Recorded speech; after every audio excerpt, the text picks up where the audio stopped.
if you're to use the word of Elon Musk, that they have a pulse by saying what they did last week. Maura, if there's not consternation, there at the very least is confusion, as there's been some mixed messaging from department heads, from the Office of Personnel Management specifically, as to whether or not a response is required.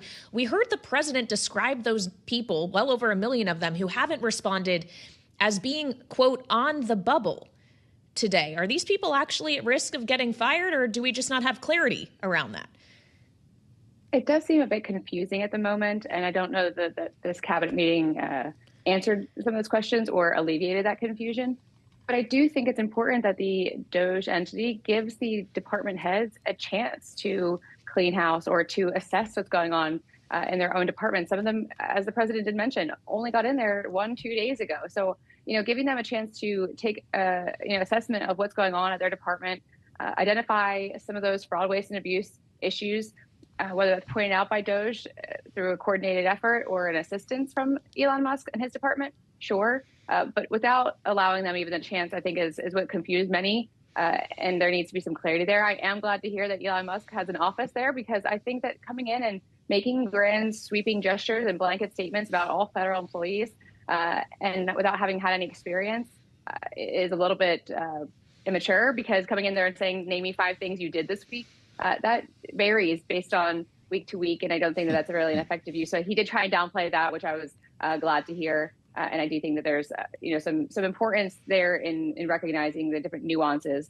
because government work, and at least from my experience, isn't necessarily glamorous. I don't think that people are banging down the doors. It's not like it's a money making machine. It's people wanted to do the right thing for the right reason for the large part. And so I think it's important to remember that these are people who went to work into government for attempts to leave it better than they found it.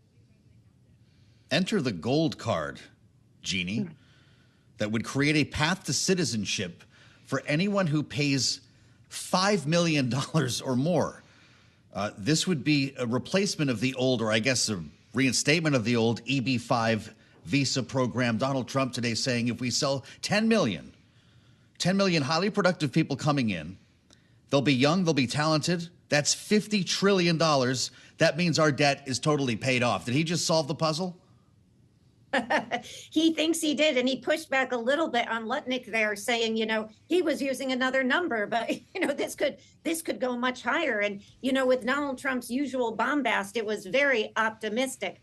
And in the clip you just played, of course, Donald Trump said something which is just stunning, that nobody in years has talked about eliminating the debt.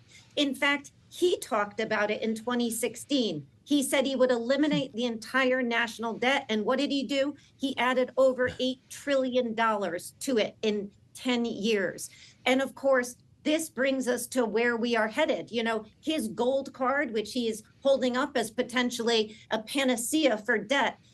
Elon Musk talking about firing people or identifying people who don't even exist, who are receiving sums of money from the public dole. As Maura just said, this is not a money-making thing. And of course, you eliminate the entire federal employees, you're only at 5%. So the numbers they're using don't add up. And if Elon Musk really wants to make an impact, go after the contractors, because that is what some people refer to as the deep state. But of course, he can't do that since he himself is 38 billion in as a federal contractor at this point. So lots of what they say sound very exciting, and if they worked would be incredibly wonderful, but the numbers as usual are not adding up here.